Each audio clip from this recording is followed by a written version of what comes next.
Thank you for joining me, Ashwin Berry, on NMH at 1, where we highlight the news making waves in Namibia and beyond, ranging from current affairs to community stories, sports and economic news. Coming up in this broadcast, people and animals clash over food at Oneuptwo dump site. Swakopmund municipality inaugurates memorial benches. Rain expected in northern Namibia. Follow all our programs on Oneuptwo.com or DSTV 285 or GoTV 25 in Namibia. Midday news update up next.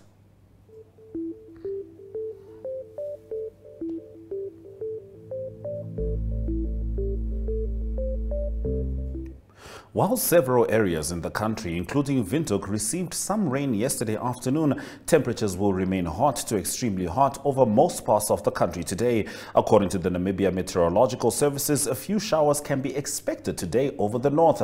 The footage on screen was taken in Windhoek yesterday. Visual News highlights local stories from across Namibia right after the break. Welcome to My.NA Cars, your ultimate destination for everything automotive. I am your host, Diana Master. Teamwork makes the dream work, right? Discover the latest models, innovative technologies, and expert insights from our passionate hosts. Learn essential maintenance tips and get exclusive behind-the-scenes access to the automotive industry. Don't miss My.NA Cars on NTV every Thursday at 2100 hours. Tune in and ignite your passion for automobiles.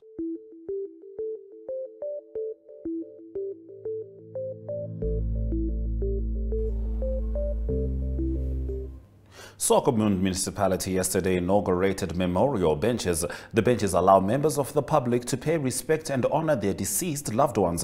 Council has drafted the directive on how the process of memorial benches will work, and with this officially opened the process. Every memorial bench installation requires a monetary gift, which is used to cover the costs of purchasing and installing the bench, keeping it maintained, and handling the donations administration and processing. The deceased must have been a resident of Swakopmund and deceased for at least 1 year prior to a request, application and donation for placement of a memorial bench. This video was supplied by Precious Nyetaunapo.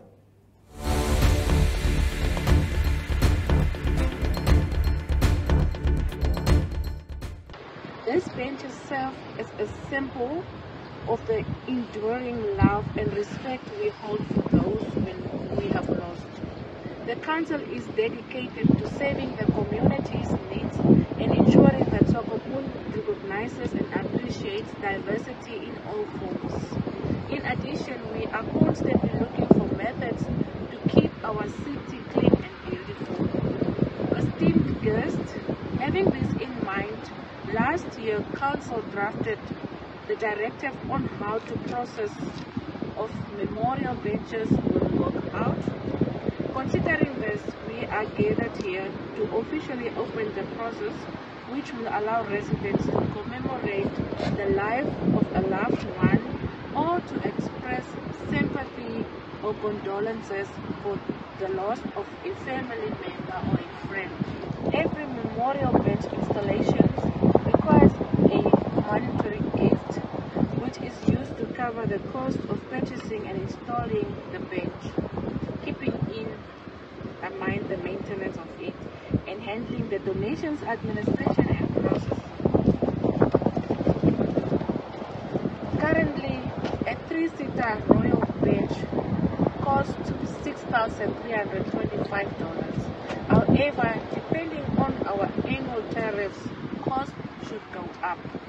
Furthermore, it is imperative to note that the deceased must have been a resident of Swakopmund and deceased for at least 1 year prior to a request, application and donation or placement of a memorial bench. I've decided to do this bench because it's a good way to remember my parents and my husband, and I walk every day along the beach, and then when I walk past here, at least I can have a rest here before I walk back home. And I want to thank the municipality that they allow us the opportunity to put down a bench along the beach or the walkway.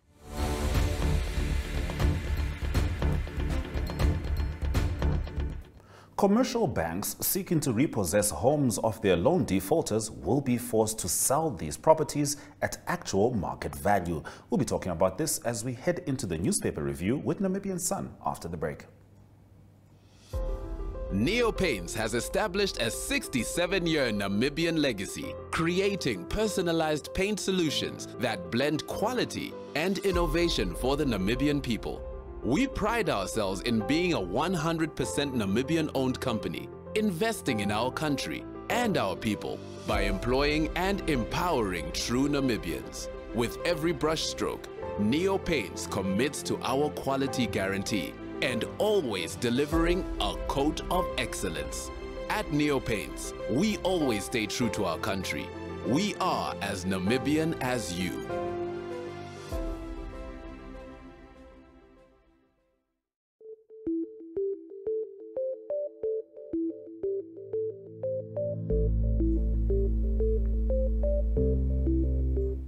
Now, if new regulations pushed by government go through, commercial banks seeking to repossess homes of their loan defaulters will be forced to sell those properties at actual market value so as to lighten the debt burden on the owners. Also, to mandatorily consider its home equity, which refers to how much of the value of a home an owner controls compared to that controlled by the lender of the mortgage loan. This means any down payment made by the owner and any appreciation of the value of the home must be considered in order to bring down the value of the actual amount owed.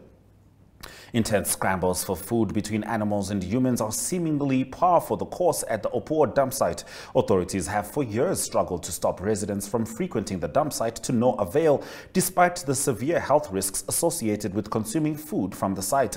The town's unfenced dump site is located just behind its informal settlement, with dogs, goats and humans clashing daily while scavenging for food. Residents have laid the blame for this sad state of affairs at the feet of the town's leadership, who they claim have been reluctant to further develop the town. When Namibian Sun visited, the municipality truck was offloading garbage at the dump, which is done on a daily basis. Meatco currently owes local cattle producers between 300 and 350 million Namibian dollars and is already as long as 80 to 88 days behind with payments. We are now faced with a problem that the LPO has been warning against for 15 years. We warned everyone that there will come a day when Meatco will no longer be able to pay its producers. This according to Tinus Pretorius, the chairman of the Livestock Producers Organization, which held its Congress in Windhoek yesterday. The Minister of Justice called on the public to trust the government's efforts to build a credible witness protection program. Minister Yvonne Dausab made this request during a cabinet information session that her ministry held on policy interventions that are currently on the table. The witness protection law is very capital intensive, but it is also very comprehensive in terms of what kind of activities it undertakes. Because it is such a sensitive space, people will not usually know where we keep our witnesses. I hope the public understands why these people want to be protected, so we can protect the integrity of the system, said Dausab. Today, the Algemene Zeitung on its front page leads with an article about the International Monetary Fund, which paid Namibia a visit and spoke to government representatives. The IMF announced its findings, and thus, despite high unemployment rates, they are optimistic about the new energy sectors such as green hydrogen, oil and gas. The IMF announced on Monday that Namibia's budget deficit has narrowed considerably from 8.6% in the 2021-22 financial year to 5.3% in 2022-23. It also says the economy is forecast to grow by 3.2% this year. On its page 3, AZ reports that the Namibian Agricultural Union has now explicitly distanced itself from any actions that relate to possible harassment of government survey officers in the ongoing census. The NAU has urged its membership to cooperate with the census officials with a view towards allowing for an accurate data acquisition to the benefit of the country. Meanwhile, any official can be easily identified if you follow the application introduced into NMH's news program that can be accessed by sending the word census as a WhatsApp message to the number 085-785-6231. The number is 085-785-6231. You will not only receive all census-related news and information, but you can also confirm the identity of a census officer via the app. Stay with us as we continue with the Namibian newspaper after the break. Welcome to What's Cooking, where culinary passion meets expert insights. Somebody must really want to cook and want to cook good food. Immerse yourself in the bustling world of professional kitchens as top chefs create mouthwatering dishes. Join us for in-depth interviews as our host explores the experiences and expertise of our guest chefs. Don't miss out. Tune in to What's Cooking on NTV every Friday at 2100 hours and let the culinary adventure begin.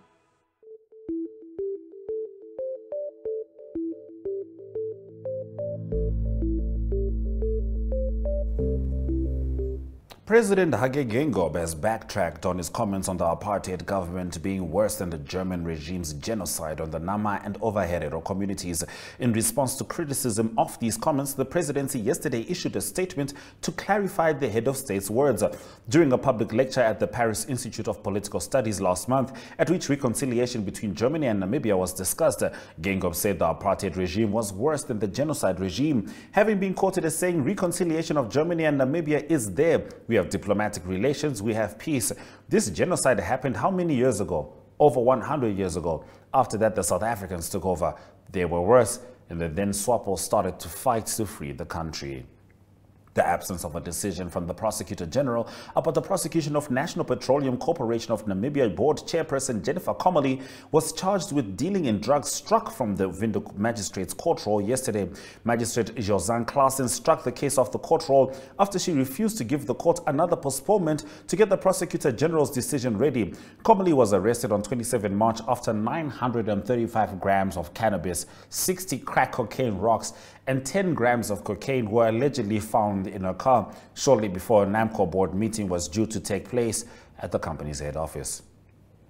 Increased funding to the Namibia Students Financial Assistance Fund has resulted in close to 5,000 more students being assisted financially with their studies this year. NASFAF Acting Chief Executive Officer Kennedy Kandume said the fund received 2.1 billion Namibian dollars for 2023, up from 1.58 billion Namibian dollars in 2022. This, he said, has resulted in a 30% increase from 17,232 Namibian students who benefited in 2022 to 22,176 students being funded this financial year. Kandume revealed this during a presentation at the African Higher Education Financing Agency's International Conference in Swakopmund, which was attended by representatives from more than 14 countries last week. NASFAF earlier this year indicated that the institution had a 400 million Namibian dollar funding shortfall from the required 2 billion Namibian dollar budget, as it only received 1.6 billion for the fiscal year 2023, which can only accommodate half of its new awardees. National Assembly Speaker Peter Kashavivi said Namibia stands to benefit immensely from being a member of the BRICS group of countries. Kashavivi made these remarks recently during the 9th BRICS Parliamentary Forum held in Johannesburg, South Africa. He revealed that even though Namibia was not yet a member of the bloc, its level of trade with current member countries has considerably improved. According to the Speaker, the expected expansion of the bloc, which currently accounts for more than 40% of the world population and over 25% of the global GDP, would result in immeasurable economic activities. He implored African countries to capitalize on the African Continental Free Trade Area in order to increase economic activities. Accelerating public wage reform and the reform of state-owned enterprises is vital for the health of the Namibian economy, the International Monetary Fund has said. This includes introducing early retirement, the IMF said, following its annual Article 4 consultation with Namibia, which ended on Monday.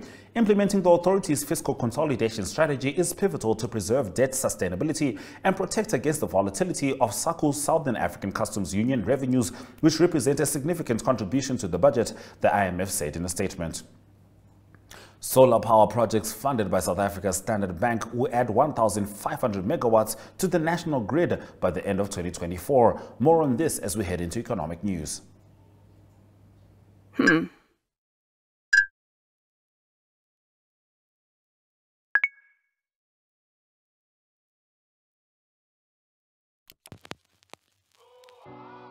eTicket, your online ticket solution for events and event marketing, bringing you ease of mind and making sure that your event gets out there.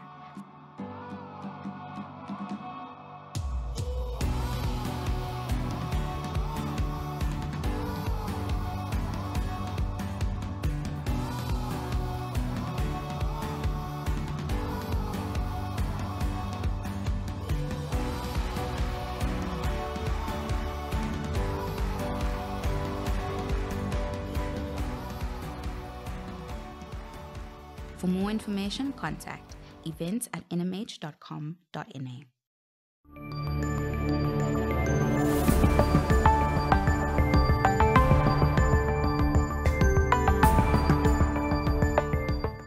Solar power projects funded by South Africa's Standard Bank will add 1,500 megawatts to the country's national grid by the end of 2024, the lender said, accounting for 5% of the total available grid capacity according to Reuters calculations. Africa's most advanced economy is facing its worst ever electricity crisis, with state utility Eskom cutting off supply for 2 to 4 hours daily to prevent a grid collapse. Since last year, it had to implement sometimes up to 10 hours of power cuts. This forced the government to urgently ease regulations in the renewable energy sector to stimulate investment and encourage companies and households to adopt rooftop solar and slash reliance on the state grid. The expected 5% of additional power to the national grid from the Standard Bank funded projects awarded to companies last year is close to the shortfall in power demand and supply the country faces, the Reuters analysis showed. Let's head into the economic indicators.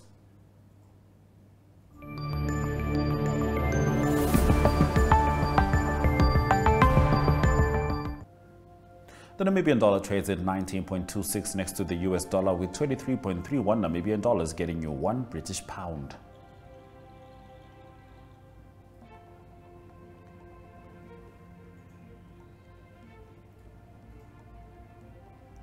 MTC closed up 0.30%, whilst Anirep Capricorn First, Rand Lesego and Namibia Asset Management maintained their value, with the breweries taking a 0.01% drop.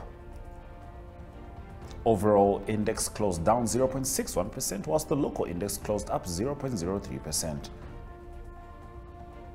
Looking at commodities, it is red across the board, with the biggest dip coming from Brent crude oil, 1.96%. Health authorities in Kenya are investigating an illness that is yet to be known. More in News from Africa.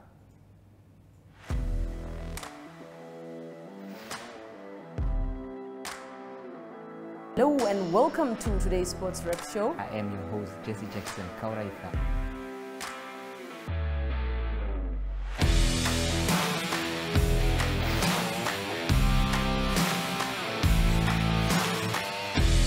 In replay, Namibia, who had won the toss for the first time on this tour.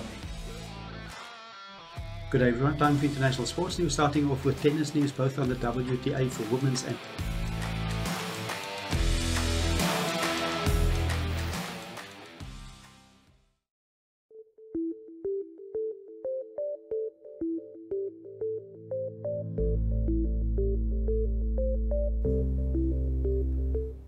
Health authorities in Kenya are investigating an illness that is yet to be known after more than 90 high school students were admitted to various hospitals. The students from Eregi Girls High School in Western Kenya had symptoms of knee pain and had difficulties walking. A top ministry education official who visited the school on Tuesday told worried parents that the situation was under control. He said other students would remain in school. The education department, the county government and public health department are giving a commitment that the children will be treated, said Jared Obiero, the regional director of education. Blood, urine and stool samples were sent to laboratories to the neighboring city of Kisumu and the capital Nairobi. Conclusive results to determine the cause of the illness are expected later on Wednesday. At least 37 people, including 2 pregnant women, were burned to death after a blast at an illegal oil refinery in southern Nigeria, a local security official and community leader said on Tuesday. Illegal refining is common in the oil-rich Niger Delta region of Nigeria, as impoverished locals tap pipelines to make fuel to sell for profit. The practice, which can be as basic as boiling crude oil in drums to extract fuel, is often deadly. The latest incident happened in the early hours of Monday in the Iba community in Rivers State. Rufus Welekem, the head of security in the community, said a Reuters witness saw charred remains of 15 people at an open space surrounded by burnt palm trees and a motorbike. 35 people were caught in the fire. 2 people who were lucky to escape also died this morning in hospital, said Welekem. Now, relatives had identified some of the victims and taken them for burial, he said. Nigeria has for years tried to clamp down on illegal crude refineries with little success, in part because powerfully connected politicians and security security officials are involved, local environmental groups say. Crude oil theft, pipeline vandalism, and legal battles over oil spills are pushing oil majors operating in Nigeria to sell their onshore and shallow water assets to concentrate on deep water operations rather. Stay with us as we head into international news shortly.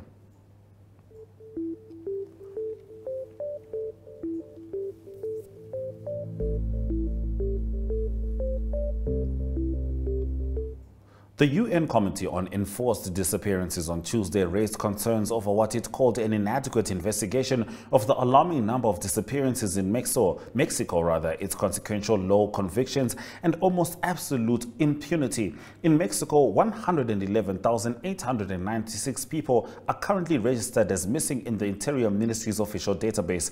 This number does not include the many more people who went missing and were later found dead. Most had disappeared since 2006, when then-President Felipe Calderón declared a war on drugs, mobilizing the armed forces to fight the increasingly powerful cartels and unleashing a wave of violence that continues to rock the country.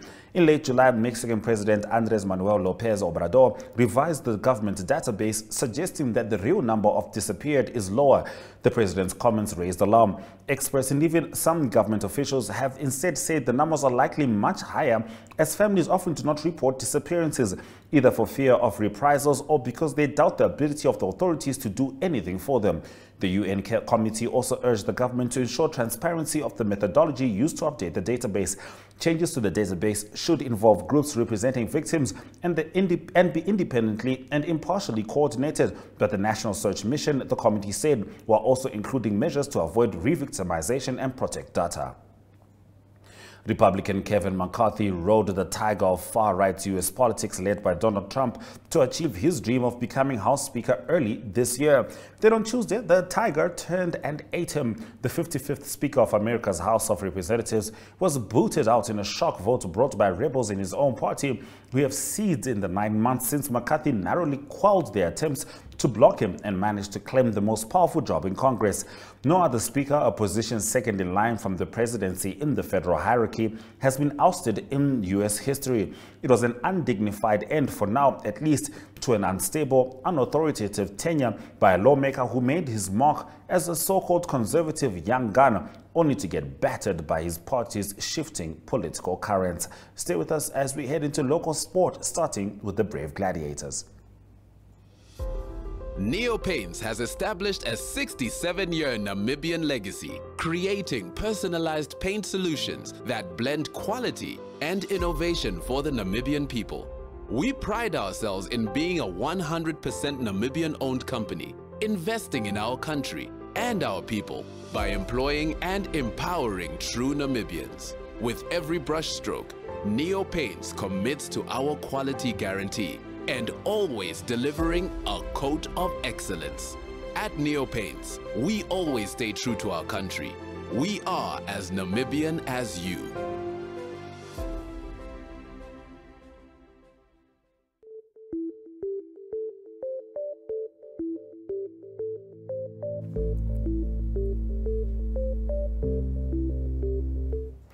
The Brave Gladiators of Namibia are eagerly waiting for Botswana as they are set to clash in the COSAFA Women's Championship match on Friday at 3:30 p.m.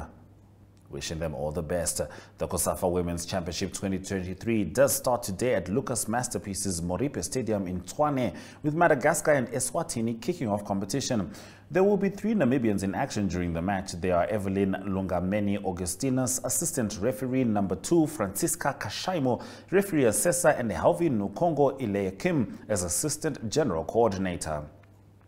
The Dem Marine Premier League sees newly promoted Commerce Nampo at the top of the log with 9 points, followed in second by the Clever Boys of UNAM with 6 points. League action will continue this weekend. We talk Manchester United in international sport.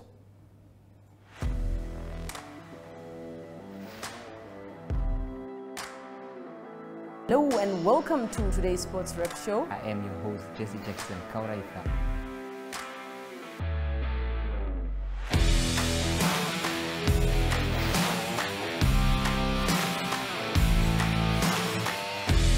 In replay, Namibia, who had won the toss for the first time on this tour,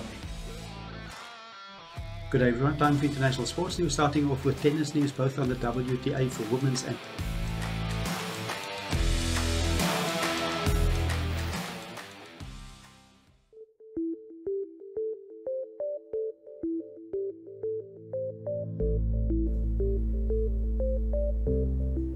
Manchester United are still in the running for a place in the Champions League round of 16 despite Tuesday's 3-2 defeat by Galatasaray, leaving them bottom of Group A. Manager Erik ten Hag said, of course, that was the first time any English club had lost to Galatasaray on British soil. Arsenal manager Mikel Arteta said he is worried about Bukayo Saka's availability for Sunday's league game against Manchester City after the forward went off injured in the first half of their 2-1 Champions League defeat by RC Lens. Ireland assistant coach Mike Catt has laughed off the idea that there might be collusion with Scotland to ensure both teams go through to the World Cup quarter-finals at the expense of defending champions South Africa. If you're just joining us, this is NMH at 1, and we'll get into the highlights from today's broadcast shortly.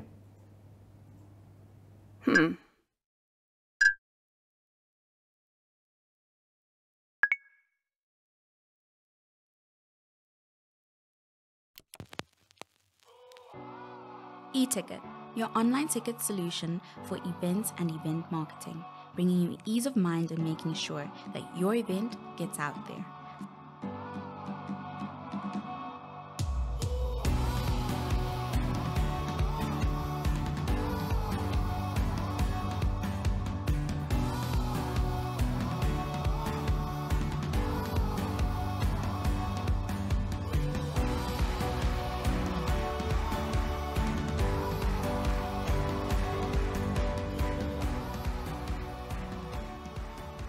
For more information, contact events@nmh.com.na.